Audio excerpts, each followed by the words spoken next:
අනුනායක ස්වාමීන්ද්‍රයන් වහන්සේලා ඇතුළු පරම පූජනීය මහා සංඝරුවනින් අවසරයි මේ අවස්ථාවට සහභාගී වන සුදීමතුනි අද අපේ ගෞරවාර්හ බුලස්ගමේ ප්‍රේමරත්න හාමුදුරන් වහන්සේගේ ග්‍රන්ථ සප්තකයක් දොරට වඩින මේ වෙලාවේ උන්වහන්සේට සුභාශංසනය කරමින් වචන ස්වල්පයක් කතා කරන්නට ලැබීම ගොඩක් සතුටක් හැටියට සලකනවා.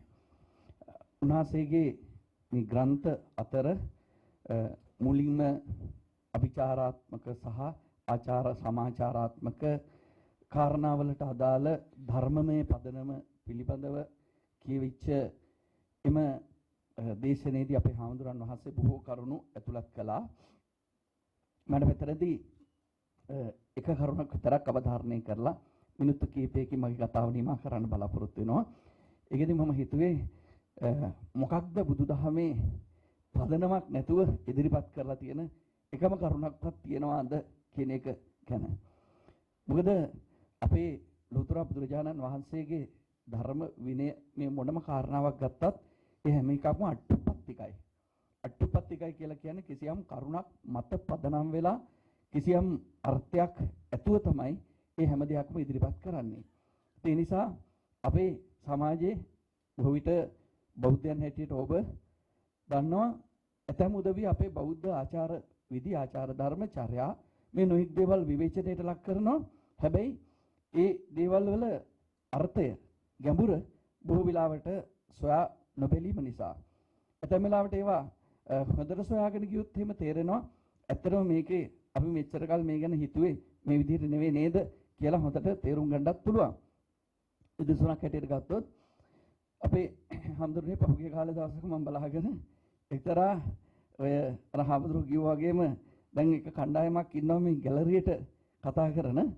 එහෙම කෙනෙක් කියනවා මේ බුදුහාමුදුරුවෝ ගැන මේ උන්වහන්සේගේ කාය ප්‍රමාණය ගැන කියලා තියෙන දා. දැන් බුදුහාමුදුරන්ගේ කය ගැන කතා කරන්න මේ සද්ධර්ම අලංකාරය වගේ ගත්තොත් එහෙම පළමු පිටේම තියෙනවානේ 18 රියන් බුදුහාමුදුරු කියලා. මේ බුදුහාමුදුරු රියන් 18ක් කියලා මේක උපහාසයට කතා කරනවා මම බලාගෙන. ඇත්තටම බුදුහාමුදුරු රියන් 18ක් උසයිද?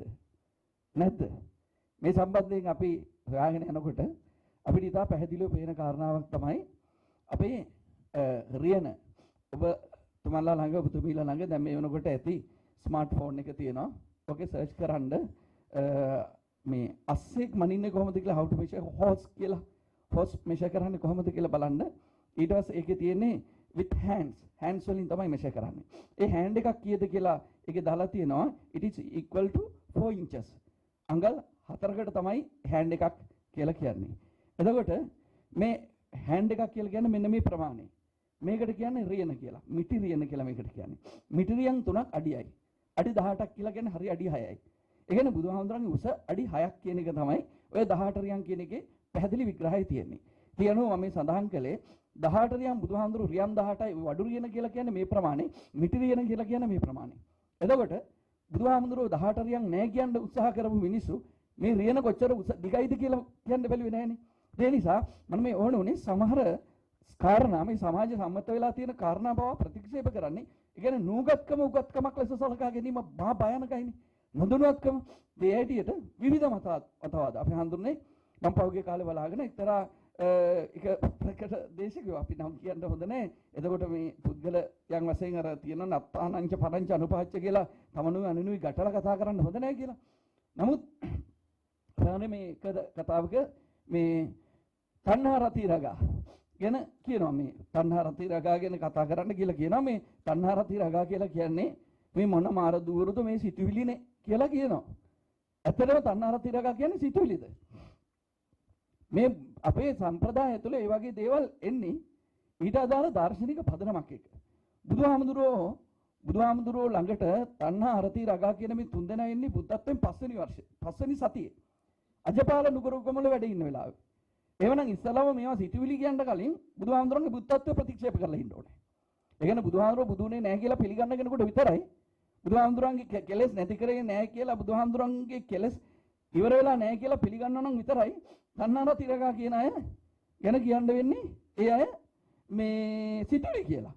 පැහැදිලිවම තියෙනවා බුද්ධ දේශනාවේ තියෙනවා අපිට පේනවා සංයුත්ත නිකායේ සූත්‍ර දෙකක් සත්වස්සානුබන්ධ සූත්‍රය සහ මාරදීතු සූත්‍රය කියලා. මේ සත්වස්සානුබන්ධ සූත්‍රයේ තියෙන බුදුහාමුදුරුවෝ පස්සේ මාරයා අවුරුදු 7ක් ඇවිල්ලා තියෙනවා. ඒ අවුරුදු 6ක් බුදු වෙන්න කලින් අවුරුද්දක් බුදු වුණාට පස්සේ. මේ කතා කරන්නේ බුදු වුණාට පස්සේ අවුරුද්ද.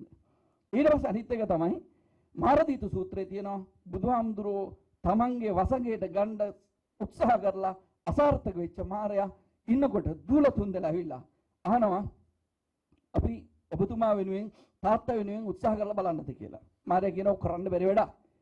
ඒ වුණත් මාර දුවරු අවස්ථාව ලබාගෙන ගිහිල්ලා බුදුහාමුදුරුවෝ ඉස්සරහා ඒ නොඑක් නර්තන දක්වනවා. ඒකේ පැහැදිලිවම තියෙන්නේ මේක බාහිර බලවේගයක්. එක්කෝ මාර දුවරු වෙන්න පුළුවන්, මාරයාගේ දුවරු වෙන්න පුළුවන්. සමහරවිට මාර දුවරු වුණාට දූල මාරයිනේ. මාර දූල වෙන්න පුළුවන්. කෙසේ හෝ වේවා මේ බලවේගය බාහිරයි. ඒ නිසා මේ බුද්ධ දේශනාවේ බුදුහාමුදුරුවෝ හා සම්බන්ධයෙන් සමහර කාරණා සාකච්ඡා කරද්දී ඊට අදාළ පදනම හෙව්වේ නැත්තම් අපි බොහෝ වෙලාවට වැරදි අර්ථ වලින් තමයි මේව ගන්නෙ.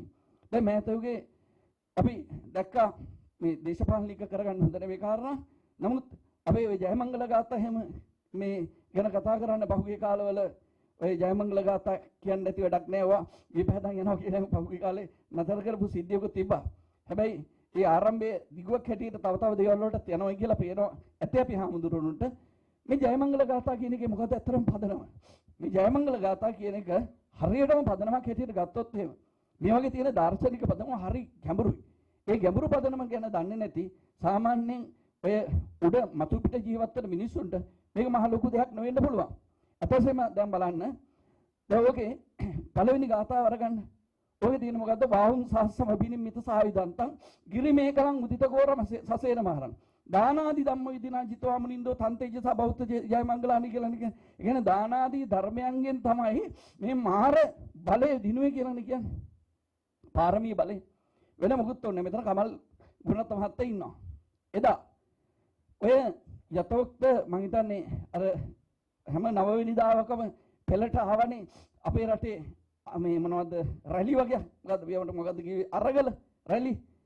ඒ අවස්ථාවේදී අර්ලිගහ මන්දිරේ වට කරපු වෙලාවේ අර්ලිගහ මන්දිරේ වට කරලා ගේට්ටු කඩාගෙන එන්න හදපු වෙලාවේ ඇත්තටම මේක වළක්වන්න හිටියේ හමුදාව පොලිසිය සියලු මිනිස්සුනේ සියලු දෙනා අකරමණ්‍ය වෙන වෙලාවේදී මොකක් හරි හේතුවක් නිසා මහින්ද රාජපක්ෂ මහත්තයා බේරුන්නේ නැද්ද?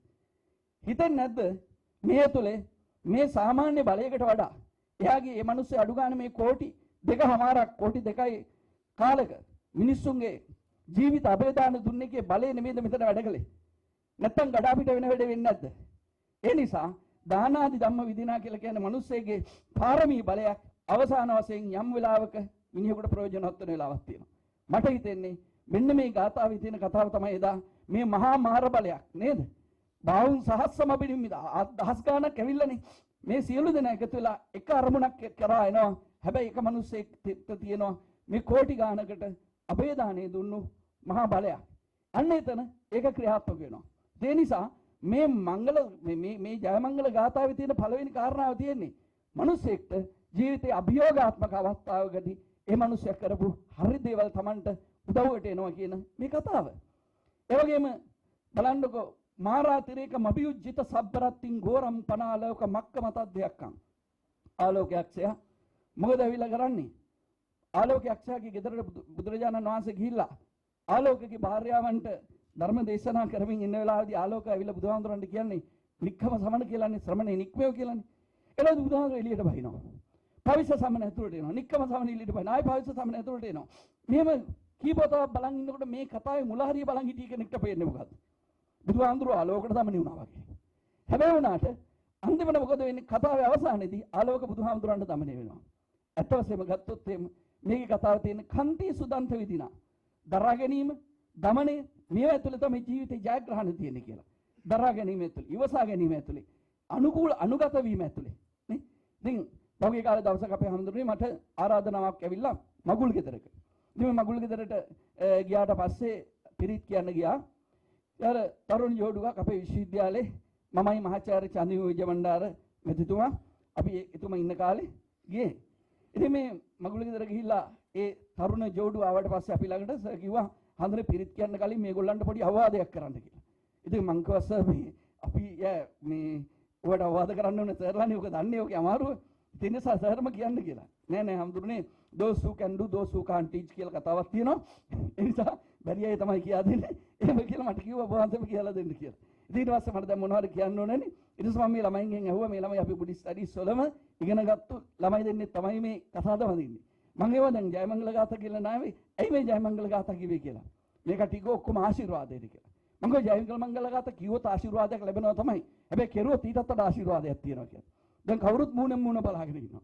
ඊට පස්සේ මම කිව්වා දැන් බලන්න දැන් උතන දැන් ආලෝකයේ අක්ෂයා බුදුහාමුදුරන්ට ඔය කරපු වැඩේ බැරි වෙලාවත් මේ ගෑනු ළමයා දැන් කොල්ලගේ නම සමීර අපේ හඳුනන අර බේබි රුහුණේ කොල්ලේ ඩිපාර්ට්මන්ට් එකේ වැඩ කරපු. ඊට පස්සේ මම ඇහුවා පුතා බැරි වෙලාවත් ඔයා ගෙදර එනවා. එනකොට ඔයාගේ ගෑනු ළමයා මේ බඳපු ළමයා නික්කම සමීර කියලා කිව්වොත් එහෙම. ඔයා මොකද කරන්නේ කියලා. ඊට පස්සේ මේ සමීර කියනවා මං යන්නේ. මං ගෝගෙන කියන්නේ බුදුහාමුදුරු කරපු දේ කරපුවා. බුදුහාමුදුරු කිව්වේ එළියට බහැව එක. මං ගෝ නැත්තම් කවදා හරි ඔබට බහැලා යන්න වෙනවා කියලා. ඒ නිසා මොකද ගෑනු යන්න කිව්වට යනකොට ඇදලා ගන්නවා යන්න දෙන්නේ නැහැ. ඒ නිසා මේ මෙතන මොකද්ද වෙන්නේ? මූලිකව අනුගත වීමක් වෙන්න වෙනවා ජීවිතේ සකස් වෙන්න. ඒ වගේ ඊළඟ එක බලන්නකො. නාලාගිරින් ගජවරන් අතිමත්ත භූතං. නාලාගිරි රාගල 16ක් බීලා ඉස්සරහට එනවා. එනකොට බුදුහාමුදුරුවෝ මොකද කළේ? මෙත්තම්පසේක දිනා මෛත්‍රියෙන් තමයි මේකට මොන දුන්නේ. ඒත් මං අර ගෑනු ළමයිගෙන් ඇහුවා දුව බෙල්ලවත් ඔයාට කවදා හරි දවසක සමීර බීලාවත් මොකද කරන්නේ කියලා. කෙල්ල කිව්වි දුරවනවා කියලා. මං ගෝ බුදුහාමුදුරුවෝ කිව්වා ඒකද? බුදුහාමුදුරුවෝ කියන්නේ මෛත්‍රී කරපේක. මේ බිපිනියක් එක රණ්ඩු කරන්න එපා කියලානේ කියන්නේ. ඒ කියන්නේ මිනිස්සෙගේ ජීවිතේ යම් වෙලාවක මනස වෙනස් වෙලා ඉන්නකොට ඒක මොන හේතුව බීලා වෙන්න පුළුවන් වෙන දෙයකින් වෙන්න පුළුවන්. ඒ මිනිස්සයත් එක්ක එකට එක කරන්න යන්න එපා. මේ මිනිස්සයා අස්වාභාවික තත්වයක ඉන්නේ. ඒකට මොන දෙන්න ඕනේ මේ විදිහට. ඊළඟ උක්කිට්ටකක් ගාව තියත්ත සුදාරුවන්තන් කඩුව උස්සගෙන අඟුලිමාල දුවගෙන එනවා. මං ඒත් ඇහුවා අර සමීරගෙන් දවසක ඔයා ගෙදර එල්ල එනවා වැඩ ගෙදර එනවා. ගෙදර එනකොට මේ ගෑනු ළමයා මාළු කපා ඉන්නවා. මොකක් හරි ගේන්තියක් ගිහිලා පී අරන් ඉවොත් තමසෝ කපනවා කියලා ආවොත් එහෙනම් මොකද කරන්න කියලා. මාව කපන්න. මං කිව්වා ගෑනු උනත් කැපුවොත් කැපෙනවා. ඒ නිසා ඒ වැඩි කාලවලදී කරන්න බුදුහාමුදුරුවෝ කරපේ. ඒ බුදුහාමුදුරුවෝ කරපේ කොහොමද හාමුදුරුවෝ මං කරන්න කියලා ඇහුවා. ඒ ඉර්ධි තියෙනවා මට බුදුහාමුදුරුවෝ ඉර්ධි ප්‍රතිආරය පෙවන්න ළඟ වෙන්න බැරි වෙන්නේ. මං කෝ ඒකට තමයි තියෙන්නේ පහළ දවන්න කකුල් දෙක. ඒ නිසා මොකද කරේ to avoid. ඒ කියන්නේ යම් අවස්ථාවකදී කිසියම් මේ අභියෝගාත්මක අවස්ථාවකදී සමහර වෙලාවල් තියෙනවා ඒවට මුණුනුදී ඒ වගේ ටිකක් ඈත්ලා ඉන්න එක.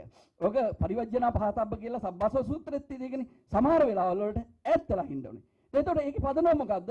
මේක බුදුරජාණන් වහන්සේ පෙන්වුවේ සමහර ප්‍රශ්නවලදී ඒකට ඉන්නෝල් නොවි ඉන්න ඕනේ. ඒක තමයි ඒකට කරන්න තියෙන හොඳම දේ. ඊට පස්සේ කත්තාන කට්ට බුදුරන් ඉවගප්පිනියා. ගැබක් දරාගෙන මේ හරියට ගැබිනියක් වගේ ධර්මිතියක් බදගෙන එනවා කවුචින්ච මානවිකා. බුදුහාමුදුරුවෝ මේ වෙලාවේදී මොකද කරන්නේ? බුදුහාමුදුරුවෝ මේකට කතා කරන්න කියේ නෑනේ. මේකට උත්තර දුන්නේ ශක්‍රයනේ නේ. ශක්‍රයනේ ඇවිල්ලා අර සතරවරන් දෙවිවරු වෙවලා ලනු හතර කපලා ප්‍රශ්න නිරාකරණය කළේ. මම ඒකදී සඳහන් කළේ සමහර ප්‍රශ්න තියෙනවා එක්ස්ටර්නල් සොලියුෂන් ගන්න ඕන වෙලාවල් වලදී ඉන්ටර්නල් සොලියුෂන් දෙන්න යන්න ඕනේ. තමන් උත්තර නොදී සමහර දේවල් වලට ඉතියාම ඉබේට උත්තර සමාජයෙන් එනවා. ඒ නිසා මේ ජයමංගල ගාථා ගත්තත් එහෙම ගාථා 8 තියෙන්නේ එක එක ප්‍රශ්න වලට පිළිතුරු දෙන ඇංගල් 8ක්. ක්‍රමවේද 8ක්. සමහරු කියනවා මම නම් මෙහෙම තමයි උත්තර දෙන්නේ කියලා ප්‍රශ්න වලට කලින් උත්තර හදාගෙන ඉන්නේ. බුදුහාමුදුරුවෝ දේශනා කරන්නේ ප්‍රශ්න වලට කලින් උත්තර නෙමෙයි උත්තර වලට ගැලපෙන ප්‍රශ්න වලට ගැලපෙන උත්තර නිර්මාණය කරගන්න ක්‍රමවේද තමයි බුදුහාමුදුරුවෝ දීලා තියෙන්නේ. ඒ නිසා බුද්ධ දේශනාවේ තියෙන ඔය සියලු දේවල් ගත්තොත් එහෙම මංගල සූත්‍රය ගත්තත් රත්න සූත්‍රය ගත්තත් කර්මිත සූත්‍රය ගත්තත් මේ හැම එකම තියෙනවා අපේ ජීවිතේ ප්‍රායෝගිකත්වයට නගන්න පුළුවන් කොටස් ටික. ඒ ප්‍රායෝගිකත්වයට නගන කොටස් ඇතුලේ තමයි අපිට මේ බුදුදහමේ තියෙන දාර්ශනික පදනම තේරුම් ගන්න පුළුවන්කම තියෙන්නේ. එහෙම වුණොත් තමයි බුදුදහම අපිට ක්‍රියාකාරීත්වයට එහෙම නැත්නම් ප්‍රායෝගිකත්වයට නගන්න පුළුවන් වෙන්නේ. ඒ නිසා අපේ හාමුදුරන් වහන්සේ ඉතාමත්ම අලුත් ආරම්භයක් මේ අවස්ථාවේදී මේ හැමදෙනා ඉදිරියේ දක්වනවා. ඒ කුමක්ද? බුදුදහමේ තියෙන කිසියම්ම හෝ දානේ වේවා, සීලේ වේවා, පූජාව චාරිත්‍රාක් වේවා, පැන්වැඩීමක්, පින්දීමක්, අමංගල චාරිත්‍රාක් වේවා, ඒ සියල්ලටම පදනම් වෙච්ච ධර්මමය පදනමක් තියෙනවා. ධර්මය කියලා කියන්නේ මොකද්ද? ධර්මය කියන්නේ නේචර් කියන එකයි, ස්වභාවය කියන එකයි. එහෙමනම් මේ ලෝකේ ස්වභාවය තුල, යථාර්ථය තුල ඕනම යථාර්ථමය පදනමක් තියෙනවා. ඒ නිසා බුදුදහමේ ක්‍රියාකාරීත්වයන් ආගමික තත්ත්වයන් තුල පමණක් නෙමෙයි නිර්වචනය කරගන්න ඕනේ. ඊට අදාළ දාර්ශනික සහ ස්වභාව ධර්මීය මූල ධර්මයන් තුල ඉඳගෙනයි මේ බුදුදහමේ විග්‍රහ කරන කාරණා තේරුම් ගත යුත්තේ කියන එක උන්වහන්සේ උත්සාහ කරනවා මේ ග්‍රන්ථයේදී කියන්නට. ඒ නිසා උන්වහන්සේගේ ඒ ව්‍යායාමයේ හුදෙක් බුදුදහම පිළිබඳව නව මානයකින් හිතන්න මේ සමාජයට ආරාධනා කරනවා. ඒ සඳහා උන්වහන්සේ දරන ලද ව්‍යායාමයට අපි උන්වහන්සේට ආශිර්වාද කරමින් තව තවත් මෙබඳු ශාස්ත්‍රීය කාර්යයන් සිදු කරන්නට ශක්තිය ලැබේවා කියලා ආශිර්වාද කරමින් හැමදෙනාටම තුරුවන් සරණ ප්‍රාර්ථනා කරමින් අපේ මූලාසන මණ්ඩලයේ ඉන්න මහානායක ස්වාමීන්ද්‍රයන් වහන්සේ ඇතුළු නායක හාමුදුරන් වහන්සේලාටත් අපේ හාමුදුරන් වහන්සේලාටත් පින්වත් ඔබ හැමදෙනාටම එළඹෙන නව වසර වාසනාවන්ත සුබ අලුත් අවුරුද්දක් වේවා කියලා ප්‍රාර්ථනා කරමින් මගේ කතාව අවසන් කරනවා. තුරුවන් සරණයි.